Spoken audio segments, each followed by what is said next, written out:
Our Lord Gwyn, who art in Orlando, hallowed be thy face. Thy kingdom come, thy will be done, in the burg as it is in... Silly dog! Silly dog! Gwyn? Is that you? Of course, silly dog. Who else would it be besides the all-powerful Lord Gwyn? But, didn't I kill you back in Dark Souls 1? I platinumed that game on Prepare to Die on PC without even downloading DS Fix. I killed you at least twice. Dude, you do realize this is Dark Souls, correct? Time is convoluted, bro. Don't try and make sense of it all. Okay, but that kind of seems like a weak cop-out to me, because Dark Souls 3 is clearly in the future compared to Dark Souls 1. You know, all the callbacks and fan service and the number 3 at the end of the game. Anyway, the reason why I deigned to speak with you today is because I have a big problem with your YouTube videos. You only ever play at meta soul level. And when you do, you use the most cancerous of meta builds, tryharding with dark infusions. And for this reason I command thee to branch out. Go use a build that no one has ever seen before. Put together two things that no one has thought to put together before, and do it all at a soul level that is not meta. But like Lord Gwyn, the year is 2019. All the interesting builds have been done already, and the ones that are left, Yorshka's Spear main hand with Handmaiden's Dagger offhand, Ultimate FP Warrior just doesn't sound interesting or fun to me. All the fun and unique and interesting builds that are left to do, I just don't think would be fun for me. I care not for your excuses, silly dog. You will show me a unique and fun and creative build in the year 2019, or I shall punish thee most harshly. Okay, I'll try. I'll try and get creative and figure something out. I'll try and make a fun and unique and interesting build in 2019 that hasn't been seen before.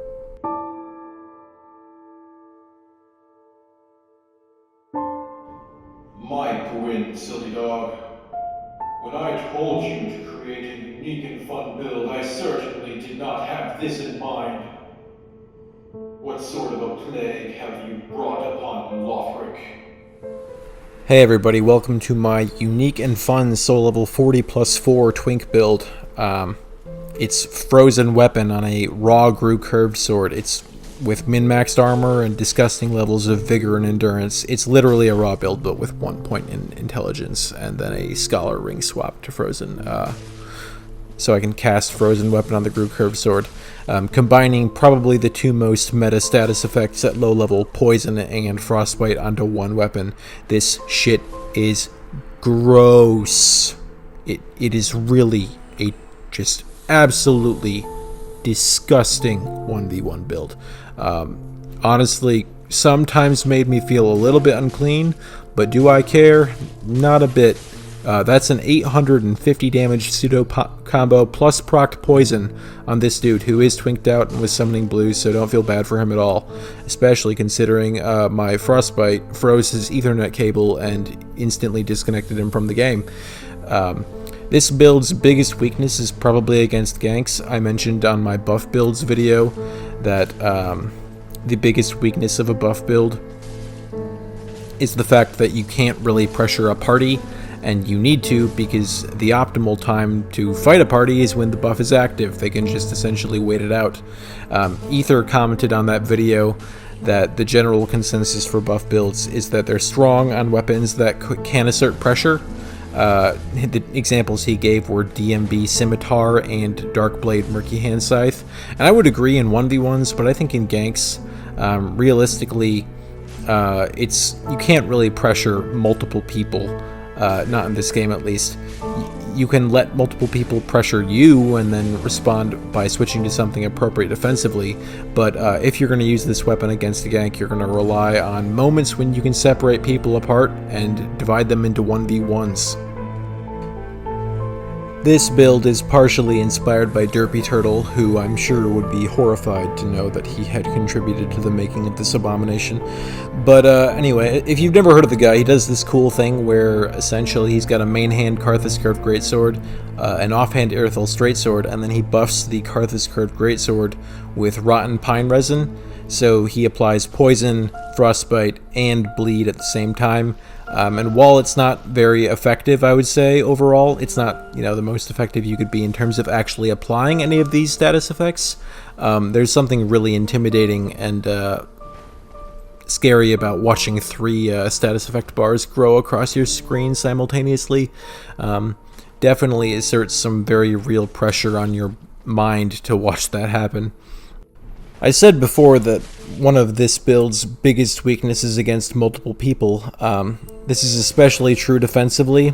A weapon as short and stubby as a Gru curved sword can't really defend well against something like, running attacks from a plow while you're also getting chased down by a hand axe.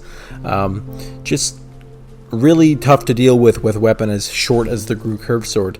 And for this reason, I also have an alternate setup, an alternate frostbite setup even, which is main hand Irithyll straightsword, offhand Irithyll rapier. Pumped my dexterity to 16 so that I could use the Irithyll rapier in the offhand. Anyway, essentially, everything that I said in my video about the Lothric Knight sword with offhand S-stock holds true, with one major exception. Apparently, there is no difference in terms of how much frostbite you apply between an R1 on an Irithyll straightsword and an R2 on an Irithyll straightsword. So while occasionally, if you're just trying to get the most damage out of a true combo, you might want to do L2 R2 with a S-stock and Lothric Knight sword. Essentially, there's no reason to ever do L2 R2 with the Irithyll straightsword, because you're not really looking to get damage out of hitting people. You're more looking to just apply frostbite, and considering both R1 and R2 apply the same amount of frostbite, you may as well just take an R1. In the background here, you can see a ganker is dying, which means in the opportunity of a lifetime, we're gonna get to invade a ganker 1v1. This guy is only level 55, which is more than I can say for the other 2 people abusing the matchmaking in his gank. Also, really not a half-bad player. Interestingly, he was the one abusing the matchmaking the least in his gank, and he also was the one who did the most positive emotes at me. Easily, I would say, the nicest dude of the 3. Just an interesting correlation I'm going to point out here. Anyway, but at the end of the day, he's a ganker, so he's not that difficult to deal with in a 1v1. And yeah, I'm using a better dueling setup than he is, but I mean, hand axe isn't half bad, so. Speaking of abusing the matchmaking, Crucifixion Woods is rife with this shit. I'm still level 44 plus 6 in this clip. Essentially, I just gave myself Fire Surge. Can't really agree with that from a min-maxing standpoint, but oh well, it's what I did at the time.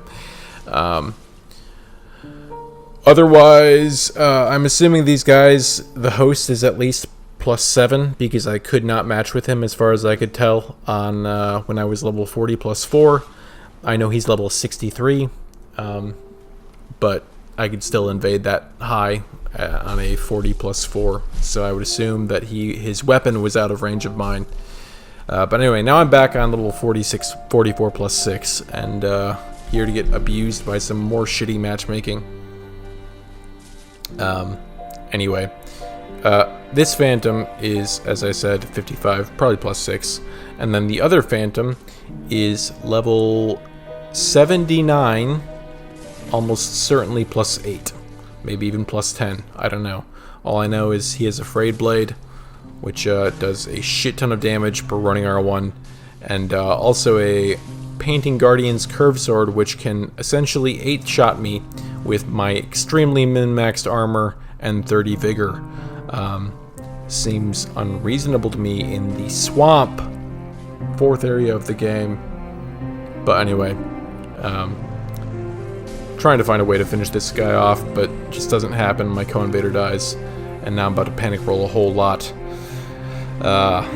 Yeah, I would try not to panic roll, but honestly, like, I'm getting chased down by a curved sword, people throwing bombs, main hand, straight sword, offhand, S-stock, and a spear, and I just don't know what to do besides panic roll there.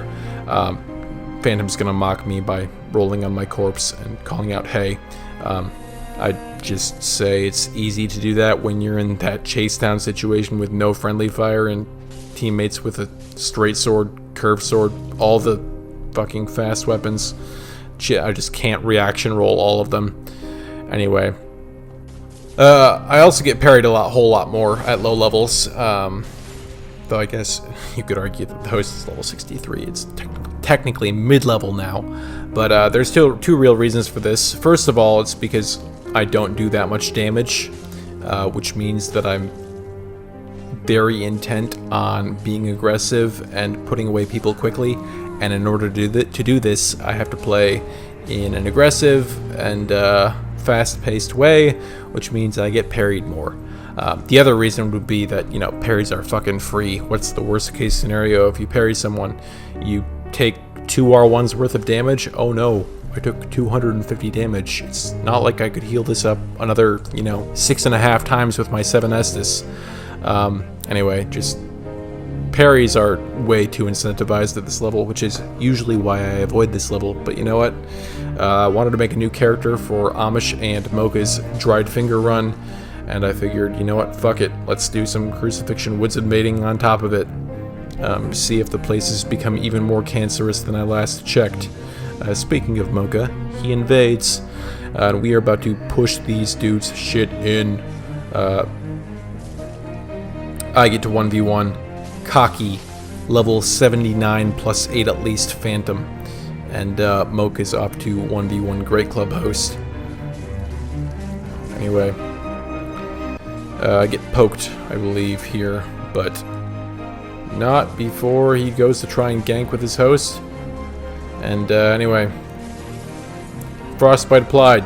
It's the good shit. But he stays aggressive, doesn't heal, which means now I have all the license to be aggressive, and he has to try and play defensively. And now he's the one panic rolling. Not so easy, is it? And that was only one person. Pretty mind-blowing. Pretty mind-blowing how hard it is to avoid panic rolling when you've got, 3 dudes in your face, and one of them is using my setup that I was just using to roll catch you. Anyway, me and Mocha are just gonna absolutely abuse this guy with Frostbite, and then the occasional Chaos Mailbreaker hit, just so that I can, first of all, do, crazy riposte damage because it's a Chaos Mailbreaker, and then also so I can reset Frostbite and apply it again, and again, and again, until you're dead. Chaos Mailbreaker is, a really good riposte weapon, but also just, great for resetting that Frostbite so I can do that damage again. Anyway, get destroyed, level 63 plus 7 Ganker against level 44 plus 6 invaders. My final request would be that if you do choose to use this build, you don't use it against these innocent solo PvE players just struggling their way through levels like the Cathedral of the Deep. It's basically griefing at that point. It won't be fun for you, won't be fun for them. They'll just get destroyed. They won't stand a single chance against you. You'll probably kill them in like 7-8 hits. They'll just get, trapped in a corner and just absolutely mollywopped. I mean, that guy just stood no chance at all, that poor innocent solo host. Man, that poor guy. Would hate to be that guy. On the real though, Amish just made like a few bad reads in a row. Like, Mocha's just gonna literally like abuse me to death right here, like with a curved sword. It's not that hard to get abused by a good player with a curved sword. So like, yeah, doesn't mean anything about him. This is not an exposed video. Look, he's just like, it's fucking hard to reaction roll a curved sword on regular PS4, okay? Like, even on PS4 Pro, even on PC, shit is just hard. It's just gonna be difficult. You're gonna get abused by curved swords in the hands of a good player. Like, what the fuck do you even do?